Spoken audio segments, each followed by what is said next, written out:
Hi friends, PalHowTo here. In this video I am going to tell how to make and receive phone calls on a Mac. So first of all, open your iPhone settings. Here you will be seeing the option named Wi-Fi calling. Just tap it.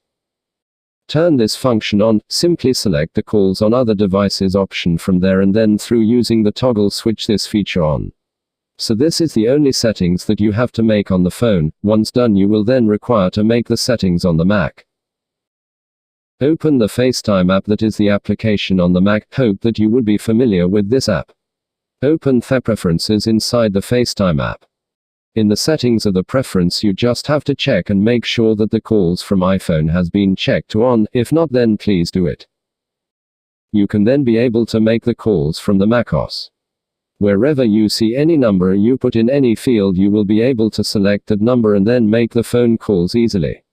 Thank you for watching. Please like, share and subscribe.